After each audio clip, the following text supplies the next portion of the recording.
물이 셀지 또는 전자가 셀지를 좀 따져봐야 되잖아요.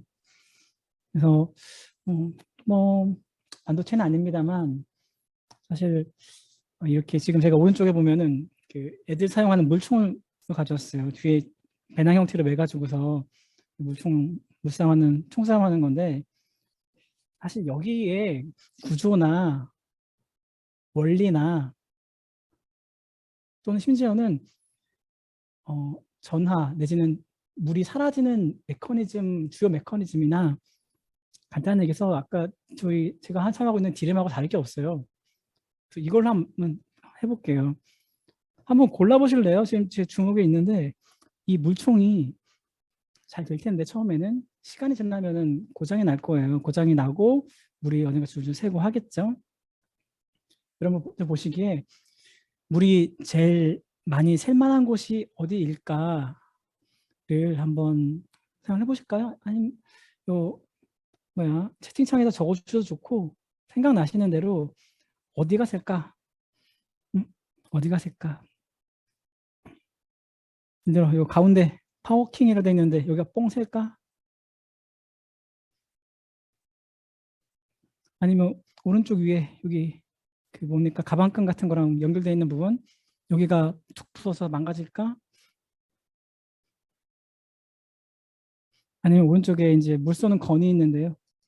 예, 이게 뭐 폭발해 버릴까? 어디가 고장이 나서 오 예, 세 분 정도 주셨는데 정말 훌륭하시네요. 김상용님, 이거 제가 질문할 때마다 답을 열심히 주셔서 감사해요. 그리고 정확하게 다른 분들도 마찬가지인데 정확하게 맞춰주셨다라는 말씀을 드립니다. 원고하면 접합부 A라는 물질과 B라는 물질이 접합하는 부분에서 물이 제일 세게 씹습니다. 그리고 그거는 이 물총에서 물 새는 것뿐만 아니라 반도체 저희가 만들잖아요. 여기서 전류가 쓸 때, 전하가 쓸 때도 마찬가지예요. 같은 성격의 물질끼리는 전하가 새지 않아요. 뭔가 변화하는 부분, 다른 것이 만난 부분, 좀 다른 말로는 이종 접합 부분에서 전하가 셉니다. 네. 해주신 분들 감사드리고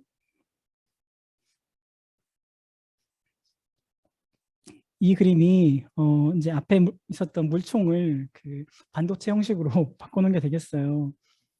보면 구조물이 어떻게 되냐면요. 이게 이제 그 아까 셀 트랜지스터 부분을 갖다 다시 설명해 놓은 건데 위에 캐패시터가 있고요.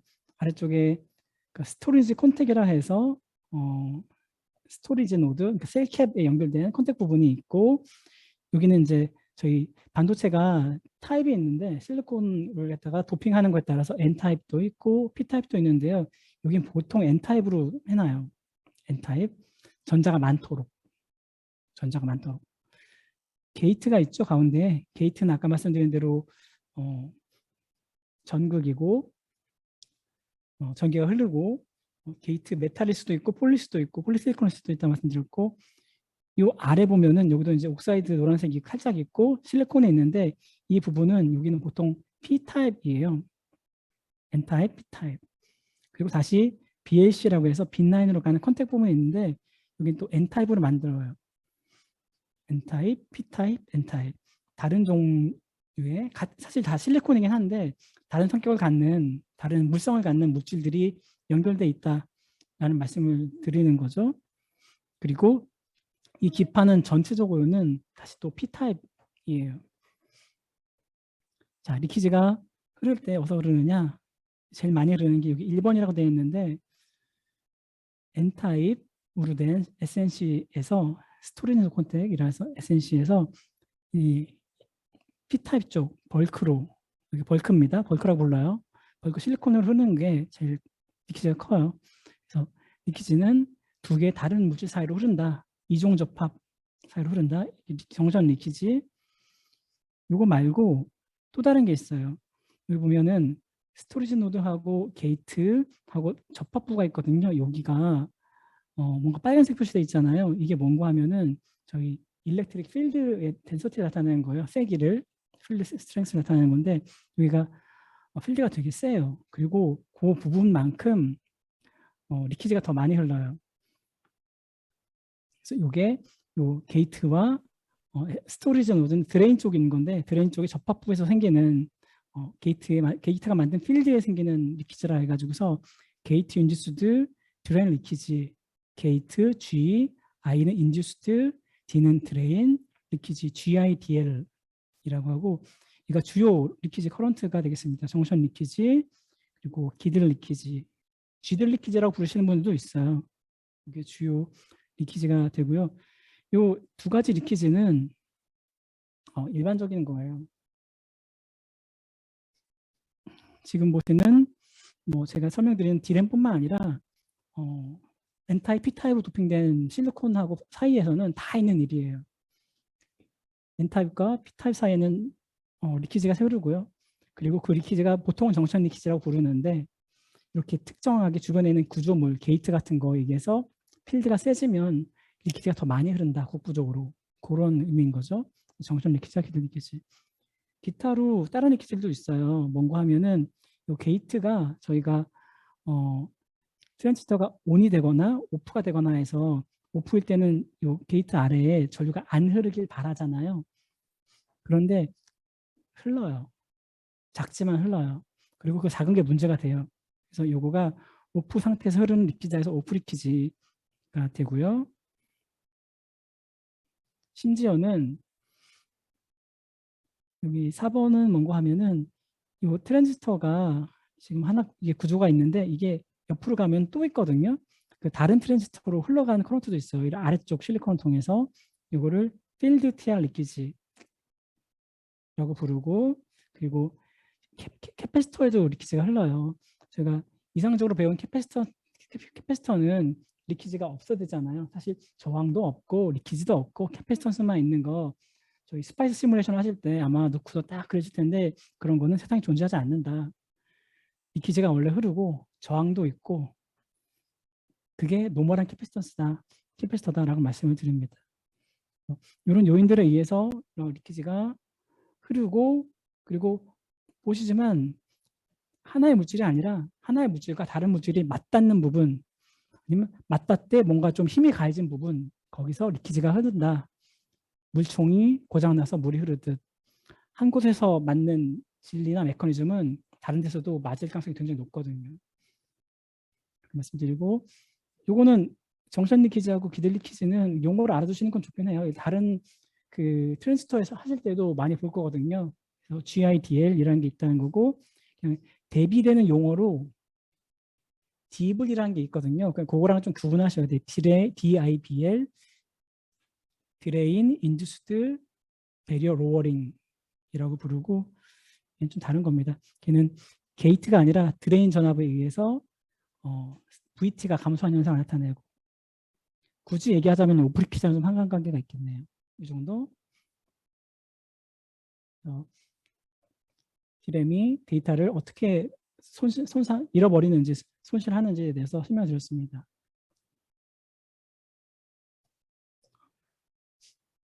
저희가 데이터 리텐션도요 2가지가 있어요. 진짜로 디램 전체를 데이터 저장해 놓고 가만히 있을 때도 있고요. 그렇지 않고 디램의 어딘가를 동작을 시켜요. 그럼 다른 부분은 동작을 안 하는 것 같지만은 영향을 받는 경우가 있거든요. 걔를 다이내믹이라고 해요.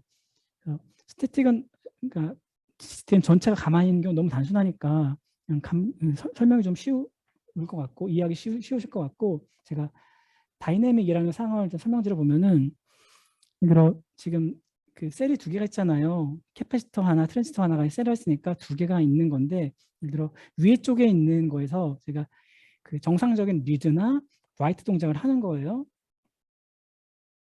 그렇게 되면은 이 위에 거를 읽거나 할 때에 빈라인 전압이 있잖아요. 빈라인 전압이 당연히 0으로 내려가거나 또는 1로 올라가거나 할 거예요. 근데 이 빈라인은 자기만 쓰는 게 아니라 그러니까 위에 있는 트랜지스터만 연결된 게 아니라 다른 데에 있는 지금 읽거나 쓰거나 하지 않는 애들도 같이 공유하고 있거든요. 그러다 보니까 빛나는 전압이 내려가면서 이 아래쪽에 있는 트랜지스터에 원치 않게 뭔가 간섭이 생기죠. 그리고 그 간섭의 대표적인 예가 오프리키지가 되겠습니다.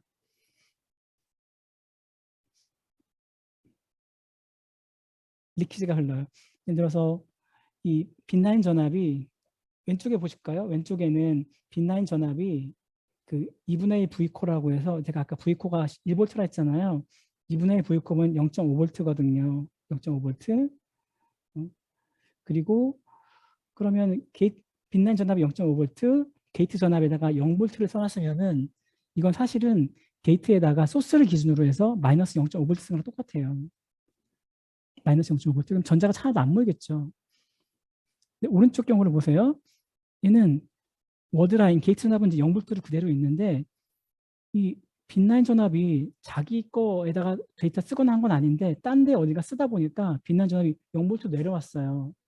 그럼 얘는 이 트랜지스터 아래쪽 것만 보면은 게이트 전압이 VGS라고 하는데 게이트와 전압 간의 차이 VGS가 0V로 바꿔버린 거예요.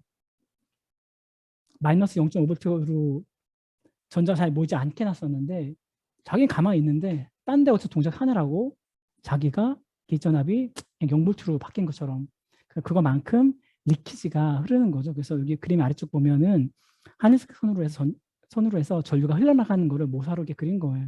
그래서 왼쪽에는 스태틱, 다 가만히 있는 거. 오른쪽에는 다이내믹, 어딘가에 읽고 쓰는 동작을 하다 보니 그 주변에 어디 딸려있는 다른 애들이 영향을 받아서 리키지가 흐르고 데이터를 잃어버리는 상황을 말해줍니다. 그래서 리텐션 상황, 리텐션은 데이터 유지하는 건데 이게 그 스태틱과 다이내믹으로 나뉜다 라고 말씀드립니다. 그냥 지금 사용자 관점에서 얘기하자면 이거예요. 여러분 핸드폰 두고서요 안 쓰고 가만히 있잖아요. 그럼 얘가 슬립 모드 들어가거든요. 슬립 모드. 그럴 때가 여기 스태틱 상태가 되겠고요. 디램을 억세스하지 않으니까.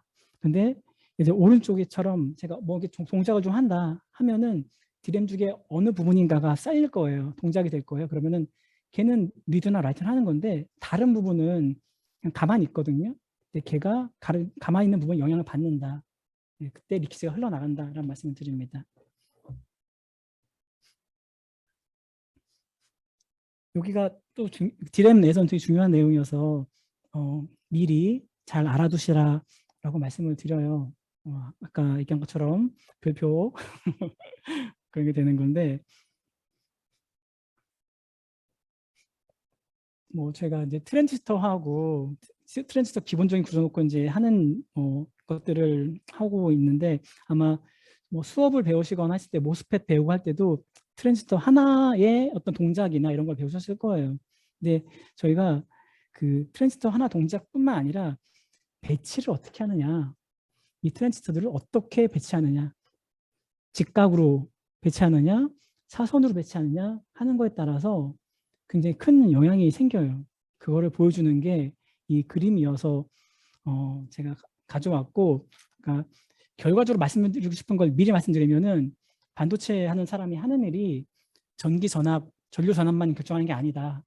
이런 배치를 통해서 더 작은 면적으로 똑같은 디램을 만드는 거, 생산성에도 영향을 줄 수 있다라는 거고, 약간 매직 같은 뭐 그런 트릭 같은 교과서에서 배우지 않는 것들이 산업계에서 많이 쓰인다. 그런 작은 아이디어들이 굉장히 큰 변화를 만들어낸다는 거를 말씀드리려고 해요. 자, 어떻게 되느냐? 그림이 두 개가 있습니다. 여기 가운데 부분에 있는 거 하나가 있고요. 또 오른쪽하고 이제 두 개가 있는데 간단히 얘기하면은 왼쪽하고 오른쪽에 요 구조물이 뭔가 하면은 위아래로 길쭉한 거는 실리콘이라고 아까 우리 아마 첫 강의 때 말씀드린 적 있을 거예요. 실리콘이고요. 좌우로 선이 있는 거는 게이트 내지는 워드라인이 되고, 그리고 그러면 실리콘과 워드라인이 만나는 부분 또는 실리콘과 게이트가 만나는 부분은 트랜지스터가 되는 거죠. 셀 트랜지스터. 그래서 요 지금 마우스 위쪽으로 해가지고 셀 트랜지스터가 생긴 거예요. 그리고 이 셀 트랜지스터의 그 한쪽 끝에 그 타원의 가장자리에는 저희 캐패시터를 만들 거예요. 캐패시터는 위로 쌓는다고 말씀드렸고요. 그리고 그 아래쪽에는 데이터가 들고 나가고 하는 빈라인이 연결될 거라고 말씀드렸고, 그 구조물이 여기 그대로 있죠. 그게 위에 하나, 아래쪽에 하나 페어로 있어요. 자, 우선 이 구조부터 말씀드려 볼게요. 왜 페어로 있지? 따로따로 안 만들고? 요거 최소한의 구조 말씀하시는 거예요. 따로따로 만들어야 되잖아요. 교과서에서 보기에는 트랜지스터 하나 있으면 소스 하나 있고 드레인 하나 있고 게이트 하나 있고 그럼 되는데 얘를 붙여놨어. 간단히 얘기하면 요 빈라인 컨택 부분 있죠? 여기가 쉐어하고 있죠. 왜? 쉐어라는 말 자체에 답이 있어요. 쉐어는 공유하는 거고 공유하는 거는 비용이 적기 때문이죠. 같이 쓰는 거니까 저희 뭐 공유경제 뭐 이런 거 얘기하잖아요. 차들 다 사지 말고 한 대 사서 너도 쓰고 나도 쓰고 그러면 비용이 줄지 않느냐. 위에 있는 트랜지스터, 아래 있는 트랜지스터가 여기 가운데 영역에 있는 빈라인 컨택을 하나씩 사야 되는데 너도 사고 나도 사고 다 사지 말고 같이 나눠 쓰자. 그렇게 하면 면적을 줄 수 있으니까 한 거죠. 이런 거 자체도 그 비용을 줄이기 위한 한 아이디어였던 거고요. 그래서 보면 이런 구조물들이 페어로 돼서 이렇게 위아래로 이렇게 연결이 돼 있죠. 자, 이렇게 돼 있는데 왼쪽에 있는 그림 보시면 이건 가운데 있는 그림 보시면 뭐 분명할 거예요. 워드 라인이 있고 그 빈 라인이 있고 걔는 직교를 하고 데이터가 나오고 그대로 파란색 선 같으면은 제가 워드 라인 하나 켜면은 파란색 선을 따라서 데이터가 나오고 또 요 한 칸, 두 칸 넘어서 여기도 또 데이터가 나오고 하는 일이 생기는 거죠. 이게 전통적으로 쓰던 디램의 구조였어요. 전통적으로가 몇 년도냐? 한 15년 정도 전에 제가 이 하이닉스라는 회사에 입사를 할 때가 얘가 거의 끝나가는 구조였어요. 왜 끝났느냐? 오른쪽 거를 보겠습니다. 오른쪽 거 보면은 모양이 조금 다르죠. 왼쪽 거랑은. 어디가 다르느냐? 아까 말했던 공유하는 부분이 다를 거예요. 공유하는 부분이 있는데 왼쪽에는 공유를 하되 뭔가 한쪽으로 같이 몰려 있죠. 위아래로 아이소가 위아래로 있는데 보세요. 빈라인이 아이소를 가운데를 지나가게 만들었어요. 왼쪽에는 공유하는 부분이 있는데 그거 말고 같이 지나가는 빈라인은 옆으로 비껴놨어요.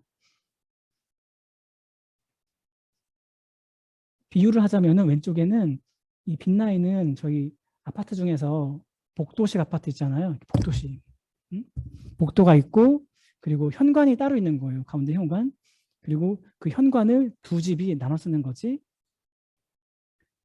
오른쪽에는 복도하고 현관이 같이 있는 거예요. 한 곳에. 왜?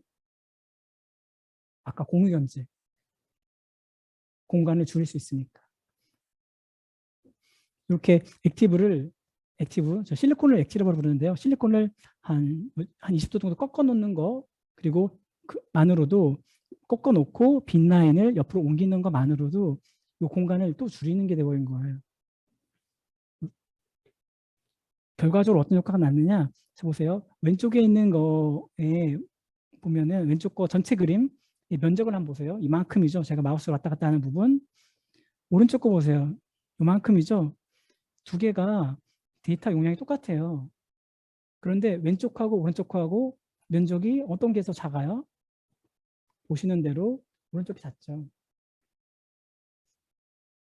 어떤 특별한 매직이 아니라 그냥 이 배치, 어떻게 하면 공유할 것이냐 이런 아이디어만으로 왼쪽만큼 면적이 필요하던 게 오른쪽만큼 필요하게 된 거가 되겠고, 이걸 세부적으로 따져보면은 최소 구조로 따지잖아요. 저희가 어떤 뭐 광석이나 뭐 이런 거 이렇게 따질 때 어떤 셀이나 반복된 구조 따질 때 최소 구조 따지니까 보면은 여기 점선으로 해가지고서 된 부분이 그 디램 셀에 저장하는 최소 단위인 건데요. 트랜지스터 하나, 캐패시터 하나인 건데 이 부분이 좌측에 보면은 8F 스퀘어라고 불러요. 위아래 방향으로 4F, 좌우 방향으로 2F. F가 뭐냐면은 선폭 하나, 아까 우리 붓 가정을 하나 하는데 붓이 굵기가 F면은요, 붓하고 붓 사이의 공간도 F라고 가정을 하거든요. 그래서 각각 다 F다 생각하시고 위아래 방향으로 4F, 아래쪽 방향으로 2F에서 얘는 데이터 조정하는데 8F가 필요해요. F2, 8F 스퀘어가 필요해요. 반면에 오른쪽에 6F2 스퀘어라는 거 보시면은요, 따져보면 알 수 있어요. 아까보다 면적이 줄어 있어요. 좌우 방향으로 3F, 위아래 방향으로 2F. 왼쪽 거에서는 8의 공간이 필요한데 데이터 조정하는데 오른쪽 거에서는 6의 공간이 필요한 거예요. 제가 이상표 서두에 말씀드리려고 했더니 뭐라고 했냐면은 제가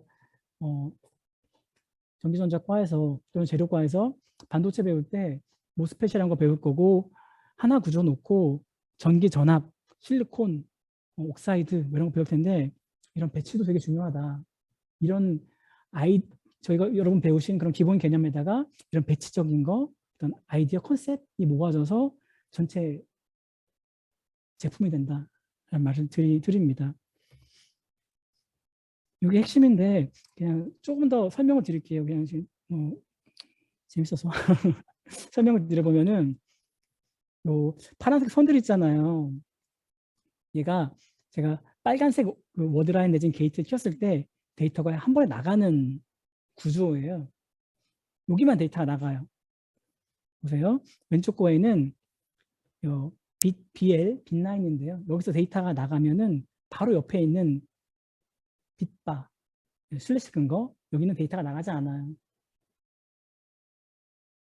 그러면 제가 데이터를 갖다가 이제 센싱할 때 빛 라인하고 빛바 라인하고 두 개를 묶어서 센싱을 하면은 되겠죠. 그럼 됐죠? 근데 반면에 오른쪽에 보세요. 6F라는 애는요. 제가 빨간색 게이트를 켜면은 첫 번째 라인도 빛 라인이고요. 두 번째에서도 데이터가 나가고요. 세 번째 또 데이터가 나가요. 다 데이터가 나가요. 결국 빛바 라인이 없어요. 제가 센싱을 하려고 하면은 빛 라인이 있고 빛바 라인이 있어야 되거든요. 예를 들어 빛 라인에 데이터가 실리잖아요. 그럼 빛바 라인은 안 변하는 거, 고정, 레퍼런스가 있어야 되는데 이 8F에는 레퍼런스가 있는 거예요. 자체적으로. 바로 옆에 있는 친구가 레퍼런스가 돼. 근데 6F는 같은 매트라 부르는데 같은 같은 매트 내에서 비교할 대상이 없는 거예요. 그래서 이것 때문에 얘는 센샘플 구조가 달라져요. 8F는요, 빛라인과 빛바 라인을 같은 매트라고 하는데 매트 내에서 비교를 하고요. 반면에 6F는요, 이 매트를 저희가 사용하잖아요. 빨간색을 켜서 그러면 이거 말고 이 반대편에 이것과 똑같은 대규모의 매트가 있거든요. 그쪽에 있는 빛 라인들하고 비교를 해야 돼요. 8의 구조가 달라요. 비유하자면 8F에서는 제가 지금 이렇게 손 벌린 것처럼 여기 아마 여기 화면 보시거나 아니면 여기 그 교실에 있는 분만 드릴 텐데 이렇게 비교가 되는 거고요. 얘하고 6F는 얘하고 이렇게 비교를 하는 거예요. 그래서 하나는 폴리드 센샘프, 폴리드 빛난이라 부르고 또 하나는 오픈 빛난이라고 부르고 그래서 이 면적 이 전체적으로 저희가 공유 경제라 말씀드렸잖아요. 공유를 위해서 하는 셀의 어떤 레이아웃적인 변화가 얘만 바꾸는 게 아니라 주변의 회로들의 구조까지 바꾼다라는 거고 8F에서는 폴리드 빛라인 그리고 6F에서는 오픈 빛라인 이란 거가 된다라는 거고요. 이 장점들이 또 있어요. 이렇게 주 특정들도 있는데 이게 장점이 있고 단점이 좀 있어요. 예를 들어 그 폴리드 빛라인 같이 그 비교하는 대상이 가까이 있는 경우에 대표적으로 나타나는 아주 유명한 거가 아마 회로 배우신 분은 다 알 것 같아. 노이즈가 적어요. 센싱 노이즈가. 왜냐하면 저희가 노이즈가 두 가지가 있잖아요. 커먼 노이즈하고 디퍼런셜 노이즈가 있는 건데 커먼 노이즈가 다 사라지거든요. 그래서 노이즈가 강하다는 장점이 있고요. 그리고 이 8F의 장점은 이렇게 면적이 널널하잖아요. 아무리 빈 공간이 많으니까. 그러니까 나중에 여기다 이제 위에다가 캐패시터를 쌓는데 캐패시터가 좀 크게 만들 수 있어요. CS가 크다, 셀캡이. 근본적인 단점은 면적을 많이 차지한다는 점인 거고, 반면에 UF 구조는 아까 말씀드린 대로 데이터가 동시에 나가고 비교하기 위해서는 이 똑같은 다른 쪽에 있는 것과 비교해야 되다 보니까 오픈으로 센샘프가 만들어지고 오픈 빈라인 내지는 오픈 센샘프가 돼버리고, 또 특징으로 얘기하자면은 그 파레프2의 장점이 UF는 단점이 되는 거죠. 아까 파레프2가 노이즈에 강하다고 했잖아요. 커먼 노이즈에. 근데 얘는 노이즈 캔슬레이션이 안 되는 단점이 있고, 그리고 면적이 작다 보니까 셀캡을 갖다가 크게 만들 수 없다는 단점, 뭐 이런 게 있습니다. 그리고 왼쪽에는 면적 크고 지금 면적이 작죠. 자, 그럼 장단점이 다 있는 건데 뭐가 이겼느냐? 면적 작은 게 이겼고요. 이게 이미 10 몇 년 된 얘기예요.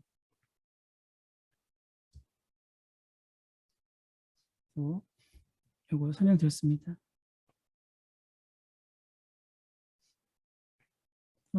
여기부터는 구조적인 걸 좀 말씀드릴 거예요. 그 디램이 어떻게 구조가 적으로 되어 있는가 하는 건데, 지난주에 이 강의가 있었을 건데 그때랑 좀 겹칠 수가 있거든요. 그래서 혹시 겹치면은 조교님 혹시 겹치면 알려주세요. 겹친다고. 그래서 지난주에 아마 프로세스 인티그레이션 관련해서 공정이 있었을 텐데 그거가 좀 겹칠 수가 있어요.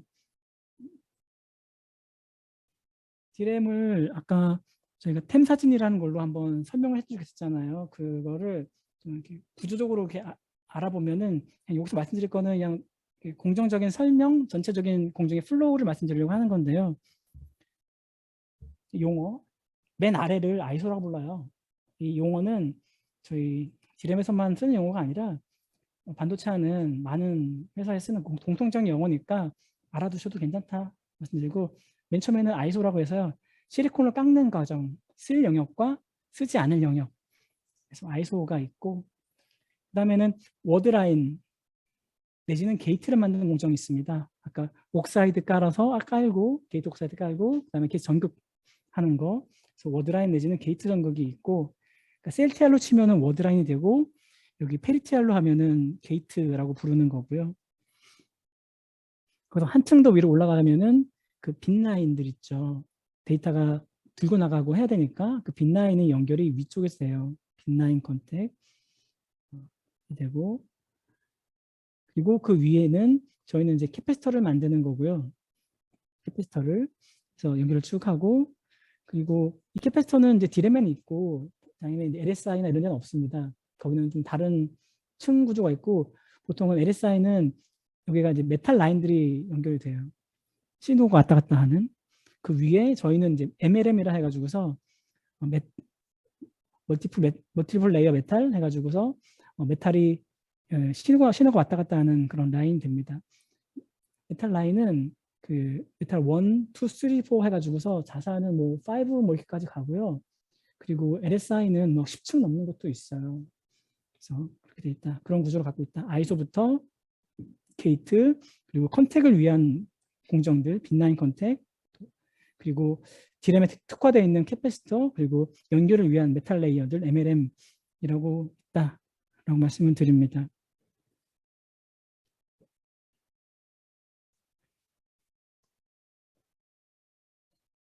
이게 아이소 공정이고요. 아이소 공정은 실리콘을 깎는 거예요.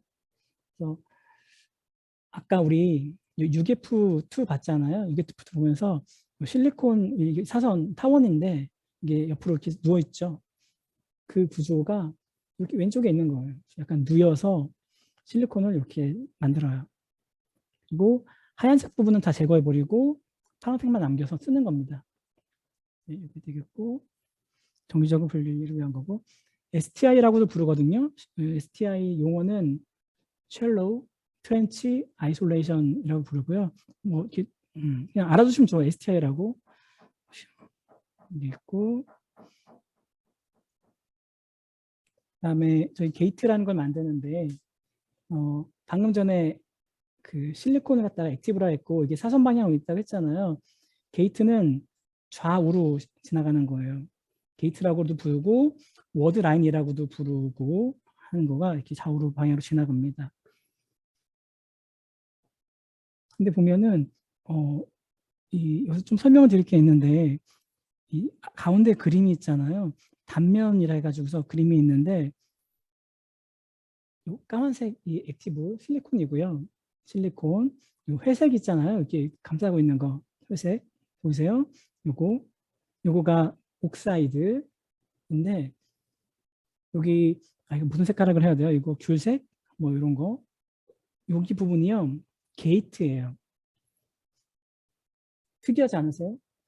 여러분 교과서에서 배운 게이트들은요 실리콘이 이렇게 있으면 평평하게 있으면 그 위에 옥사이드가 올라가고 그 위에 게이트를 만들거든요. 전반적으로 평평해요.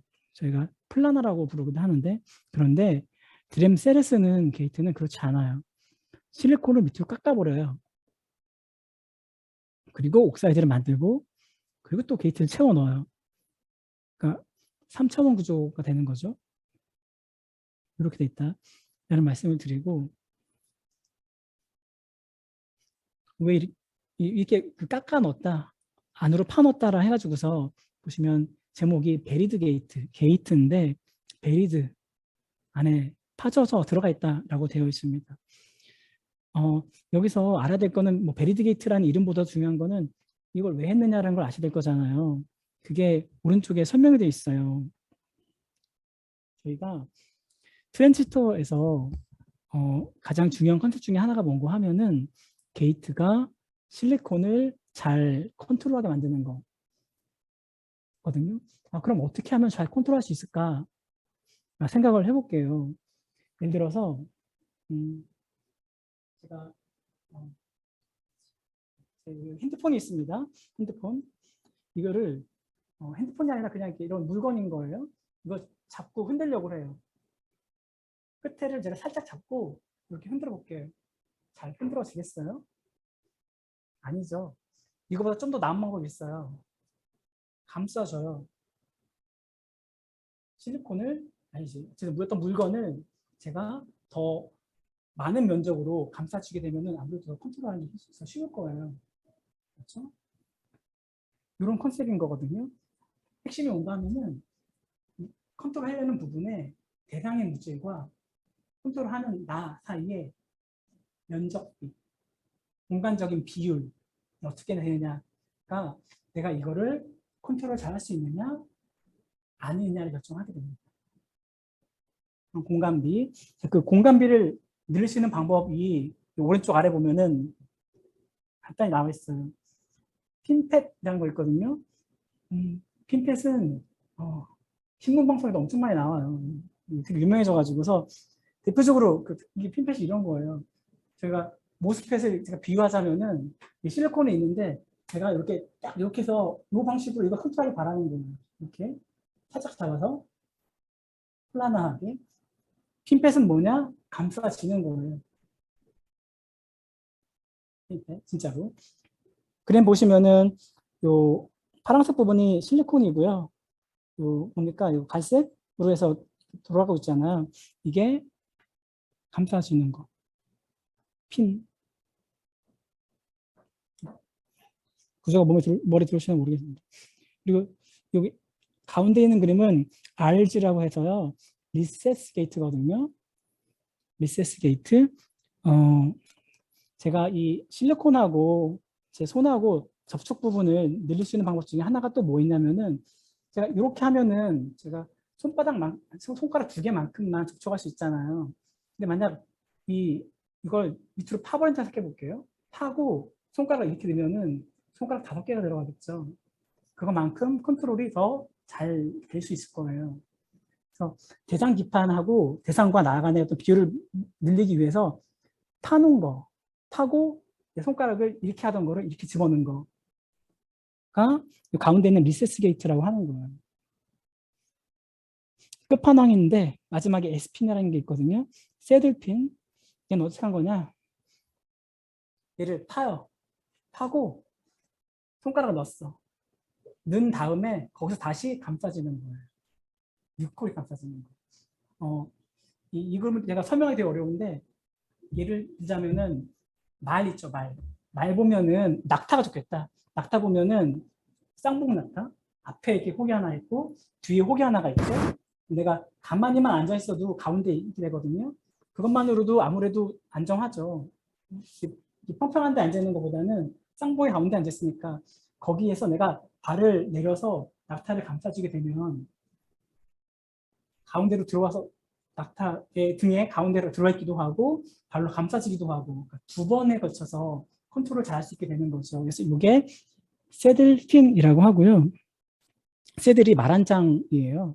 그래서 말한장 모양의 지느러미다 해가지고 새들핀이라고 부릅니다. 그래서 그 게이트에 대해서 컨셉으로 말씀드릴 거는 게이트가 실리콘을 잘 컨트롤하길 바라는 게 게이트 트랜지스터의 변천 역사이고요. 그 방향 중에 하나가 공간적으로 할 수 있는 일이 감싸주는 일이어서 타고 하는 작업을 해왔다라고 말씀드립니다. 그리고 게이트 컨트롤하는 방법이 공간적인 것만 있는 건 아니에요. 공간적인 것도 있고 물질적인 것도 있고 합니다. 우선 공간적인 건 제가 설명드렸습니다. 자, 그래서 지금 트랜지스터에 대해서 제가 설명을 드렸는데요. 데이터 쓰고 저장하고 라이트하고 하는 것까지 해서 말씀드렸어요. 그리고 저는 트랜스 전문가이긴 한데 이제 트랜스 끝났어요. 주제 끝났고 나중에 좀 가벼운 게 하나씩 설명드릴 테니까 그때는 좀 천천히 들으시고 지금부터 하려는 거는 그 아까 우리 배치 이런 거 얘기했잖아요. 배치 어떻게 배치할 거냐 하는 건데 그 관점에서 또 재밌는 거 하나 있어서 가져왔습니다. 이게 문제적 남자라고 TVN인가에 나오는 그 프로그램인데요. 여기 퀴즈가 있었어요. 제가 읽어드릴게요. 오른쪽에 보시는 것처럼 이제 직사각형이네요. 직사각형 안에 동전을 넣는 건데 현재 동전이 40개가 들어가 있다고 합니다. 40개. 여기에 동전을 하나 더 넣을 수 있으려면 어떻게 될까 하는 거고 저한테 의미를 얘기하자면 저희 디램 하는 쪽에서는 좁은 영역 안에 가능한 한 많은 구조물을 아까 말씀드린 거에서는 공유 경제로 더 많이 넣었는데 이거는 다른 방법으로 더 많이 넣을 수가 있어요. 어떻게 하지? 라는 거고 뭐 제가 기다려 볼게요. 답을 주실 수도 있고 안 주실 수도 있습니다만 2, 3분 생각해 보시고 지적 작업이 되지 않을까 하는 기대를 하고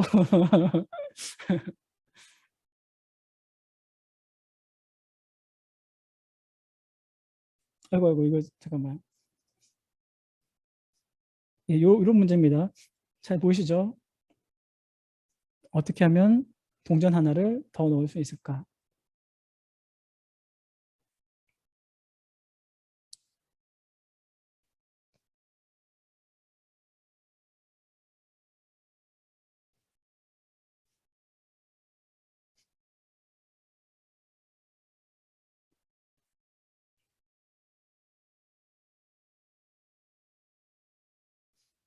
예. 제가 10초 정도만 더, 15초 정도만 더 있어 볼게요. 누가 채팅을 남겼는데 좀 이따 와야지.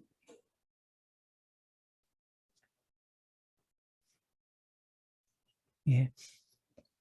짧은 시간 내에 이 퀴즈를 맞추시기는 굉장히 어려웁니다 생각하고 사실 저도 잘 몰랐어요. 그러니까 좋습니다. 정답이 나왔는데 보실래요? 정답이 뭔가 하면은 소상현님 훌륭하시다 라고 말씀드리고요. 멀리서지만 제가 박수를 보내고 지그재그로 배열하면 됩니다. 지그재그로 어떻게 얘를 보세요. 이렇게 하면은 한 개가 더 들어간대요. 뭐 그렇다 합니다. 앞에랑 뭔가 다르죠. 앞에는 요 동전 4개가 만든 이 큰 공간이 있었는데 얘를 쏙쏙 다 사용해 버린 거예요.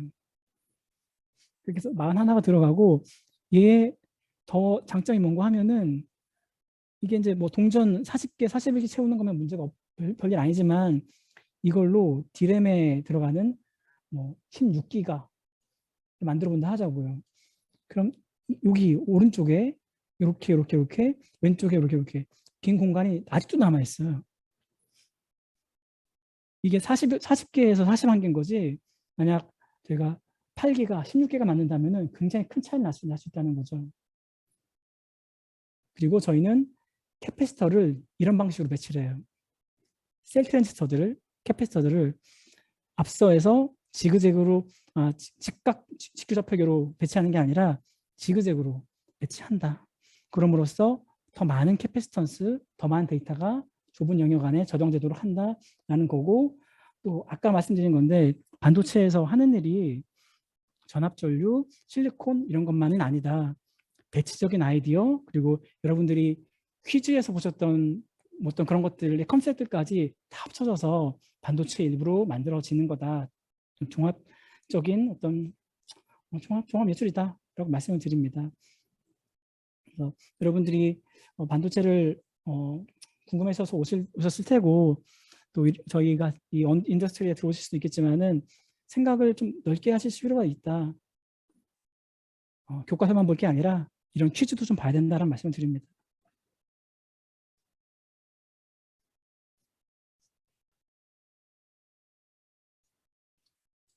스토리지 노드, 캐패시터인데요. 캐패시터가 실제적으로 지그재그로 배치가 되어 있어요. 보실래요? 오른쪽 위에가 보시면은 여기 하늘색으로 된 이 부분 있잖아요. 이렇게 동그랗게 된 거, 얘가 캐패시터인 거예요. 어때요? 지금 일부만 있긴 한데 이거를 밑에 또 똑같이 만든다 하면은 지그재그로 되어 있겠죠, 그렇죠? 그리고 그 구조는 벌집 모양이에요. 그래서 저희는 이렇게 지그재그로 배치한 거를 허니컴이라고 벌집 모양이다 라고 불러요.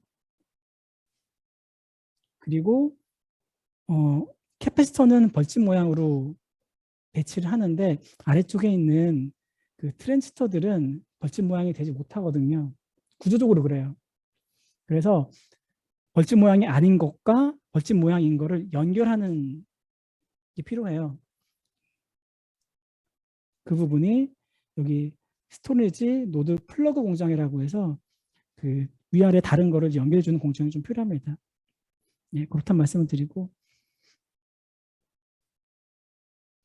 캐패시터는 데이터 저장하는 부분이고, 뭐 캐패시터는 다 아시죠? 한쪽에 메탈 있고 가운데에 다이렉트릭 있고 또 한때 메탈 있는 거로 하는데, 구조를 좀 말씀드려 보면은 저희는 위아래로 세워야 되거든요. 그래서 아무래도 더 큰 캐패시턴스, 저희가 앞서 수업 중에서 뭐 제가 수식 하나 놓고서는 캐패시턴스 커야 된다, 뭐 그런 얘기 한 적이 있었거든요. 그러다 보니까는 위아래로 캐패시턴스 키를 되게 키워요. 이게 위쪽에 보면 그림이 있는데, 여기 아마 자기 자리에서 보시는 분들 보일 것 같아요. 뭔가 막대 같은 게 위아래로 길쭉길쭉하게 돼 있거든요. 그게 하나하나가 다 캐패시턴스들이고 위아래로 이렇게 키가 크게 돼 있는 거죠. 아래는 좁고 위는 크게 되어 있고, 과거에는 캐패시턴스가 두 가지 타입이 있어요. 대표적으로 실린더 타입이라고 하는 게 있고 필러 타입이 있는데, 실린더는 둘 다 이제 위로 길쭉하게 서 있는 막대기인 건데 실린더는 가운데가 비어 있는 거고요. 대나무처럼. 필라는 가운데가 채워져 있는 거예요. 그래서 실린더를 왜 만드느냐? 가운데가 대나무처럼 비어 있으니까 거기다가 또 캐패시턴스를 만들 수 있거든요. 그 공간을 이용해서. 반면에 필라는 그게 안 되고.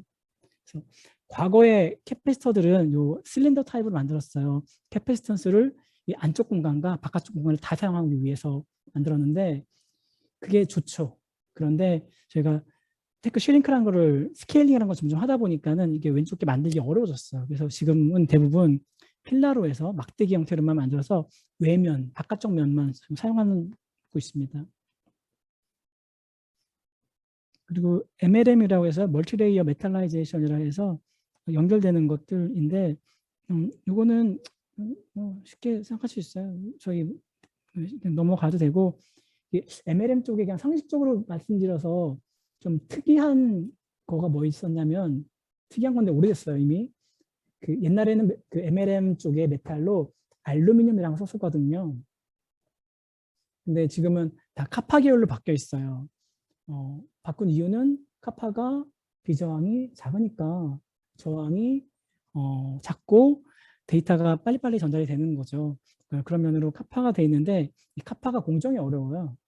그래서 그 깎고 뭐 이런 공정들이 어려워서 요 카파는 그 특별한 공정, 다마신이라는 공정을 사용해서 만들거든요. 알루미늄 같으면은 그 넓게 발라놓고 사용할 공간과 사용하지 않을 공간 디파인 해가지고서 엣지로 깎아내면 되거든요. 그런데 이 카파라는 놈은 그 플라즈마로 엣지가 안 돼요. 그래서 어떻게 하냐면은 그 카파가 들어갔으면 하는 공간 있죠. 거기를 미리 땅을 파놔요. 그리고 카파를 전면을 다 발라요. 그리고 위를 사포로 갈아요. 그러면 카파가 들어갈 자리만 카파가 남죠. 그렇죠? 땅을 파고 카파를 갖다 전면을 바르고 그리고 위를 사포로 이렇게 간다. 그러면은 전면에 있는 거는 카파가 잘 제거가 되겠지만 여기 약간 파놓은 길에는 남겠죠. 그렇죠? 그리고 이게 저희 도자기로 치면은 상감청자라는 게 있는데 상감청자가 그런 방식으로 만든다고 해요. 그 도자기의 표면을 갖다가 이렇게 흠을 내놓고 유약을 바른 다음에 유약을 이렇게 깎아내는 거예요. 그러면 그 자리에만 유약이 남아서 특별한 문양이 나온다고 하네요. 여기까지가 됐고 디램의 전반적으로 다 말씀드렸어요. 그래서 여기까지 하고 뒤에는 그냥 가벼운 마음으로 들으세요. 제가 아까 제가 트랜지스터 한 사람이다 보니까 트랜지스터의 관점에서 트랜지스터가 어떻게 변해왔는지를 말씀드리려고 하고 아까 제가 이거 얘기 들었거든요. 그 공간비, 실리콘과 게이트 간의 공간비가 중요했다. 감싸지고 컨트롤하기 위해서. 그래서 그 공간비를 확보하려는 노력이 어떻게 진행되어 왔는지를 갖다가 말씀드리는 것까지 하겠습니다. 이게 X축으로 해서 이거 피처 사이즈고요.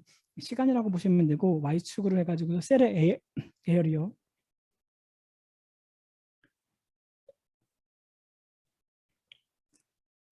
인 건데요. X축이 이제 피처 사이즈를 하면 아까 우리 부트의 굵기라고 했고 시간의 흐름이라고 보시면 돼요. 시간에 따라 이게 변해왔다는 거고 이 그림들이 회색의 그림들이 하나씩 있죠. 얘네들이 그 시기마다 사용해온 트랜지스터의 모양을 나타내요. 이 변천사들을 제가 설명해 드리려고 하는 거고 맨 왼쪽에 있는 거 보면은 플라나 셀이라고 되어 있죠. 비교적 간단한 구조. 맨 오른쪽 거 보세요. 베리드 게이트. 과거하고 지금이 뭔가 모양이 많이 달라졌다는 건 이거만 보셔도 알 수 있을 거예요.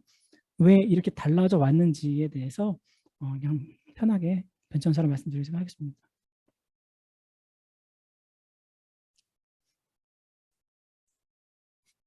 한 20년 전에 될 겁니다. 그때는 디램 셀에도 그 플라나 게이트라는 걸 썼어요. 평평하게 만드는 게이트고 여러분들이 교과서에서 보시는 그런 게이트입니다. 구조가 그렇죠. 좌우로 실리콘이 평평하게 돼 있고 옥사이드 게이트도 평평하게 돼 있고 이런 구조 교과서에 보시는 것들이에요. 이제 써왔는데 얘의 문제점은 제가 그 피처 사이즈를 줄일 거라 했잖아요. 붓의 굵기를 줄일 거다. 그리고 붓의 굵기라는 거는 게이트 랭스 같은 거다. 그런데 얘를 게이트 랭스를 점점점 작게 만들게 되면은 당연히 실리콘하고 게이트하고 공간 비율을 한번 보세요. 실리콘이 많아져요.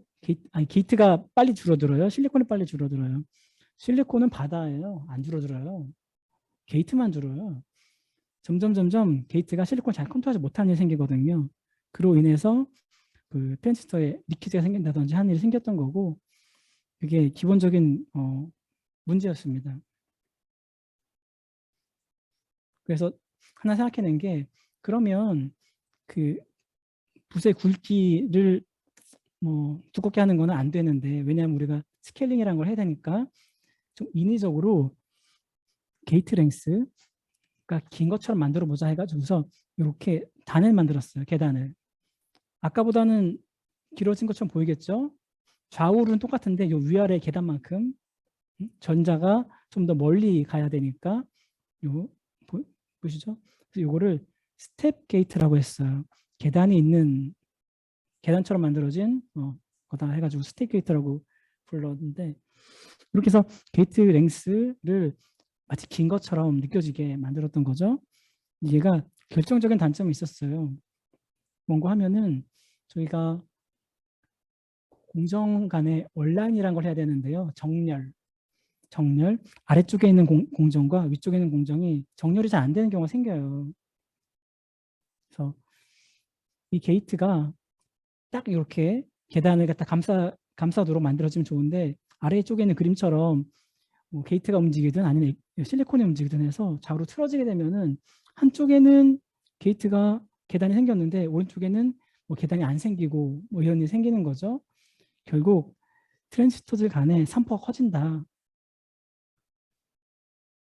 라는 거고 그 산포 문제로 인해서 이 스텝 게이트라는 거는 딱 한 테크만 사용하고 드랍을 했어요. 그 다음에가 리세스 게이트예요. 아까 제가 컨셉을 설명했죠.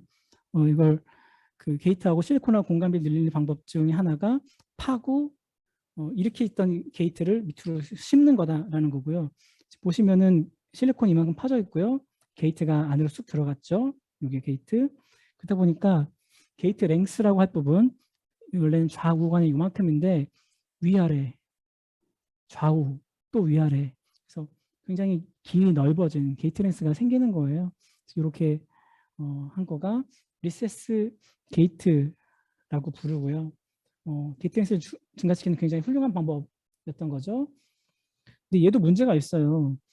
원고하면은요, 이 구조물이 위치마다 공간비가 똑같지 않아요. 예를 들어서 이 측벽 부분 볼게요. 측벽 부분 보면은 게이트하고 여기 실리콘하고 공간비가 대략 한 1대1쯤 되겠죠? 그리고 맨 아래쪽에도 1대1쯤 될 수 있는데 이 모서리 부분 있잖아요. 이런 데 보시면 어때요?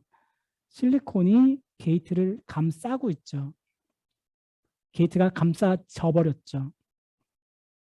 이런 부분이 공간 비중이 줄이 안 좋거든요. 이런 데가 컨트롤이 잘 안 돼요. 이런 부분에 저항이 크거나 하는 일이 생겼습니다. 그래서 이 아래쪽에 있는 이 뾰족한 부분에 곡률 반경을 갖다 컨트롤하는 일이 되게 중요한 일이 됐고 난이도가 높은 일이었어요. 그래서 여기서 전류가 잘 안 흐르거나 게이트가 전자를 잘 모으지 못하는 일이 생겼던 게 단점이었고요. 그래도 얘는 좀 더 많은 테크를 개발했네요. 세 테크 정도까지 사용을 했고 전장의 문제가 이 아래쪽이 그 뾰족해지는 게 문제로 했잖아요. 그렇다면은 뾰족해지지 않게 만들어 보자라고 해가지고서 일부러 아래쪽에다가 이렇게 동그랗게 다시 파는 거예요. 이거를 제가 두 가지로 부르는데 스피어 쉐입드 리세스 채널 뭐 이렇게 부르기도 하고요. 또는 벌브 리세스 게이트라고 불러요. 벌브 그 전구 모양 생겼잖아요. 지금 전구는 말고 옛날 전구. 그래서 전구처럼 생겼다 해가지고 그렇게 부르기도 했고 이렇게 되면은 이 아래쪽에 그 뾰족한 모양이 안 생기니까 좀 개선이 될 만하죠. 그래서 이게 또 사용됐었고 근데 얘도 단점이 있어요. 원고하면은 아래쪽에 채우는 게 그 폴리실리콘이라는 거 채우는데요.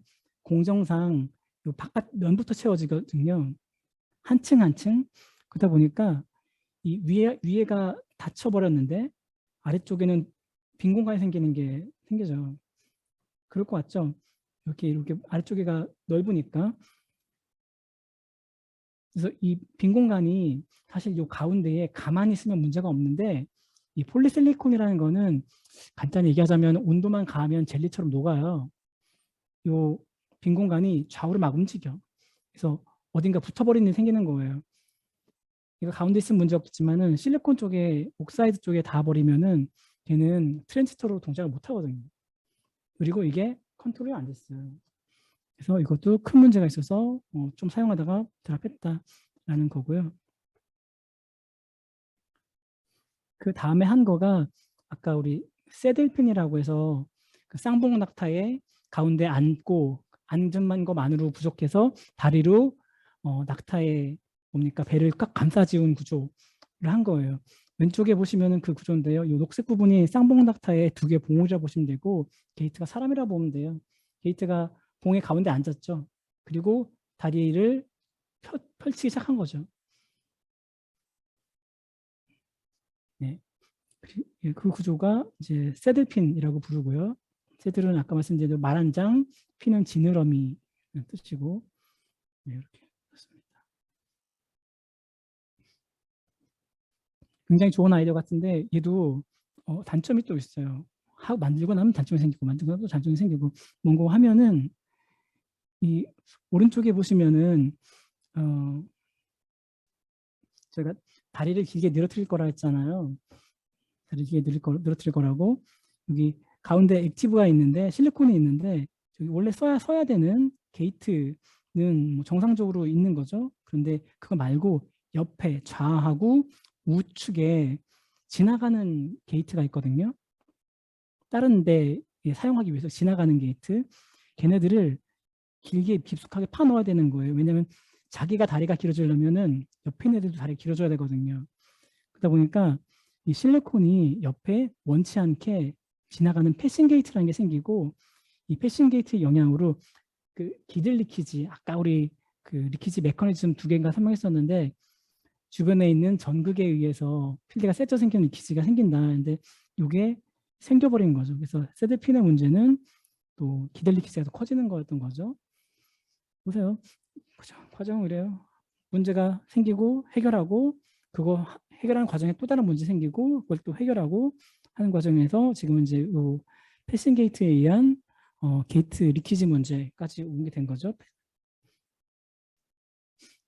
그 다음에 어떻게 했느냐?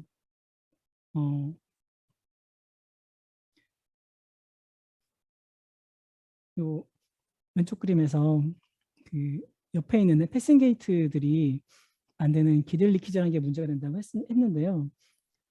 간단히 하면 기들 리키지는 게이트하고 요 실리콘의 맨 위에 있는 N타입 실리콘하고 이렇게 만들어지는 문제거든요. 얘를 밑으로 게이트를 밑으로 쭉 밀어넣었어요. 위에를 없애버렸어요. 그러면 패싱 게이트하고 요 실리콘의 탑 부분하고 탑의 N타입 영역하고 생기는 기들 리키지가 줄어요. 그래서 그런 방식으로 해결을 했고 또 하나 장점 뭐는가 하면 이렇게 게이트를 밀어넣었을 때 장점 뭔가 하면은 이 게이트하고 어딘가 이제 가까이 접촉하면 접촉할수록 캐패시턴스라는 게 생길 텐데 우리 기생 캐패시턴스라는 거를 얘기한 적이 있었거든요. 기생 캐패시턴스는 줄일수록 좋다라는 건데 이렇게 그 게이트를 밑으로 가라앉힘으로 인해서 기생 캐패시턴스가 줄어드는 효과가 또 있었습니다. 네. 이렇게 또 문제를 해결한 것 같죠. 근데 얘도 또 문제가 생겼어요. 뭔가 하면 이게 공간이 이렇게 위아래로 컸던 애를 작게 만들었잖아요. 게이트를. 그러니까 저항이 커지죠. 게이트 내지는 오더라인 저항이 커지고 이걸 또 해결해야 되는 거예요. 어떻게 해결했느냐. 기존에는 이 게이트의 대부분의 공간이 실리콘이었거든요. 폴리실리콘이라고 해서 전기가 흐르긴 하는데 저항이 큰 물질인데 얘를 모형땅다 메탈로 바꿨어요. 메탈로 바꿔서 이렇게 넣어버린 거죠. 그래서 공간적으로 기들도 해결하고 그리고 캐패시턴스도 줄이고 하는 거였고 그래도 또 문제가 있어요. 뭔가 하면 저희가 사용할 수 있는 메탈들이 대부분 요 실리콘 특히 N타입 실리콘보다 워크 펑션이 높아요. 그 워크 펑션이 높다는 것에 의해서 기들이 또 생기거든요. 어떤 물질적인 기들은 또 생긴다. 공간적인 기들을 해결했는데 물질적인 기들이 생긴다라는 거고 그래서 여기까지 제가 말씀드릴 건 이래요. 이 변천사를 보면은 전반적으로 그 기본적인 교과에서 배우는 구조가 이제 단순하고 문제가 있다. 그걸 해결하는 과정들이 돼서 하나는 해결하지만 또 다른 문제 생기고 그것들을 계속 반복하는 과정에 공간 비율을 갖다가 점점 그 게이트에 유리한 방향으로 하기 위해서 공간적인 변화뿐만 아니라 물질적인 변화도 해왔다라는 것 정도가 말씀드릴 내용입니다. 이 이후에도 또 변해가겠죠. 네. 여기까지 대부분 말씀드렸고, 제가 한 개 정도만 더 설명을 드리도록 하겠습니다. 방금 전에 거는 이제 트랜지스터 변천사이고, 그 디램의 동작을 하면은 이제 리드라이트 그리고 데이터를 저장하고 있는 동작 자체에 대해서 말씀드렸는데, 최근에 최근도 아니죠, 한 7년 8년 됐는데요. 디램 인더스트리에서 가장 큰 화두 중에 하나가 생겼어요. 7년 됐으니 생겼다기보다는 있어요. 근데 그 일반 유저들한테는 많이 안 알려진 건데, 새로운 분량이 생겼습니다. 어떤 분량이냐? 우선 이름부터 얘기할게요. 로우 해머링이라는 거고요. 로우 해머링. 이 이름 그대로 하면은 특정한 로우를 해머링 계속 두드려 패면은, 그로 인해서 그 두드려 패는 데 말고요, 그 옆에 분량이 생기는 거예요. 그림으로 한번 말씀드릴게요. 왼쪽에가 이 동그라미 하나하나가 저희 디램 셀에 저장된 데이터들 저장한 공간을 나타내는 거가 되겠고, 위아래로는 빈라인이고요. 좌우 방향으로 한 줄씩이 워드라인 내진 게이트인 거예요. 제가 요 5개의 게이트 중에서 가운데 거를 갖다가 집중적으로 리드라이트나 뭐 이런 걸 한다 칩시다. 그러면은 이 가운데 있는 노멀 억세스라고 되어 있는데, 여기는 분량이 없어요. 아무리 뭐 많이 한다 쳐도 분량 생기지 않아요. 분량이 어디 생기느냐? 이 로우 내지는 이 워드라인의 위나 아래에 이 빨간색으로 빛이 플립은 뒤집히는 거잖아요. 0 데이터로 넣어놨는데 1 데이터가 되거나, 또는 반대로 1 데이터 넣었는데 0 데이터로 바뀌어버리면 이런 분량이 생기거든요. 이게 그 디램 인더스트리에 새로 생긴 어떤 해결이 돼야 될 난제가 되겠고, 이거의 핵심적인 그 이유를 갖다 말씀드리면은, 제가 셀 트랜지스터가 또는 스케일링이 계속되다 보니까 작아지는 거, 개별적으로 작아지는 것도 있는데, 거리가 가까워져요. 셀과 셀 간의 거리. 그로 인해서 간섭, 인터피어런스가 생기고요. 그 인터피어런스로 인해서 자기는 괜찮은데 옆에 것들의 데이터가 망가지는 일이 생깁니다.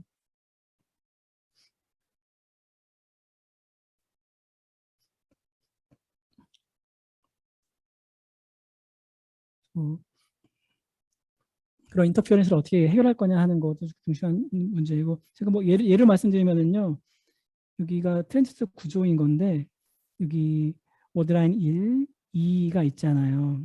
이렇게 있고, 뭐 워드라인 2번을 갖다가 리드라이트를 갖다 반복한다고 하면은요,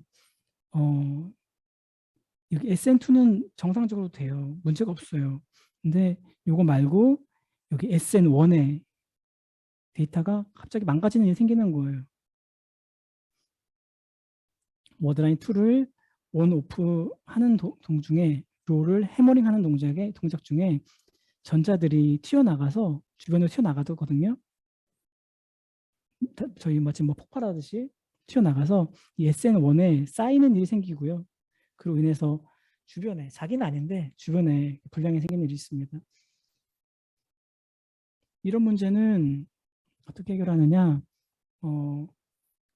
이 전자의 움직임에 대해서 제가 전자를 컨트롤하시는 방법에 대해서도 소자 공정적, 그리고 트랜지스터적으로 해결하기도 하고, 또 다른 하나는 설계적으로도 해결하기도 해요. 그래서 설계 내지는 솔루션인 거죠. 그래서 그 말씀드릴 거는, 여기에 반도체 소자공학처럼 물성적인 거에 관심 가지시는 분들도 있을 거고 한데, 그 관심을 좀 넓혀보시라. 설계도 관심 가져보시라. 공정하시는 분들이 설계도 알아야 된다. 그래야지 공정적으로 해결할 수 없는 문제를 설계 이용해 해결하거나, 아니면 좀 더 쉽게 같이 해결하거나 할 수 있다라고 말씀드립니다. 그래서 지금 이 로에머링은 지금까지는 그 디램 내부에서 소자 공정적인 노력과 설계적인 노력으로 해결을 해왔었는데, 다 넥스트 스테이지는 SOC, 그러니까 시스템하고의 협업으로 지금 해결하려고 하고 있어요. 관심의 범위를 좀 넓히시라 말씀드립니다. 네, 뒤에는 디램에서 해결되거나 그런 챌린지들이 있어요. 다 말씀드릴 필요는 없을 것 같고, 저희 회사에서 추구하는 방향에 대해서만 좀 말씀드리고 끝내도록 하겠습니다. 저희는 크게 그 이볼루셔너리 패스라고 해가지고서요, 현재 만들고 있는 디램을 더 잘 만드는 거, 더 싸게, 더 고성능으로 만드는 거로 하는 디램도 하고 있고요. 그것과 다르게 완전 새로운 메모리 방향으로도 하고 있어요. 그러니까 이제 리볼루셔너리 패스가 되겠고, 기존에 뭐 기능은 똑같은데 새로운 방식으로 만들기도 하고, 아니면은 다른 기능을 하게도 만드는 것도 하고요. 예를 들어서 오늘 강의한 거 보면은 트랜지스터들을 다 평면으로 쌓는데요. 지금 다음 단계는 트랜지스터들을 이렇게 위로 쌓는 거를 하고 있어요. 메모리 용량을 늘리기 위해서 뭐 그런 것도 하고, 그리고 그 메모리 안에서 그 메모리하고 컴퓨팅하고 아까 우리 뭐죠? ICT의 5가지 기본 팩터 했을 때 계산하는 능력이 있었잖아요. 프로세싱 메모리를 해서 뭐 그런 방식으로도 진행을 하고 있고 한 상황입니다. 네. 긴 시간 동안 강의 들어주시느라 고생 많이 하셨고, 혹시 뭐 궁금하신 거 있으면은 질문해 주시고요. 제가 한 강의가 도움이 되길 바라고, 그리고 반도체 업계에 관심이 있으신 분들은 뭐 저희 회사도 좋고 또 삼성도 좋습니다. 반도체 업계에 한번 와보시는 것도 큰 기회가 될 것이다 라고 말씀드립니다. 네. 질문 없으시죠? 질문은 나중에 생각나시면은 제 강의 자료에 앞에 메일이 있으니까 거기에 연락을 주시면 제가 잠차 보내드리도록 하겠습니다. 그럼 이상 마치겠습니다. 감사합니다.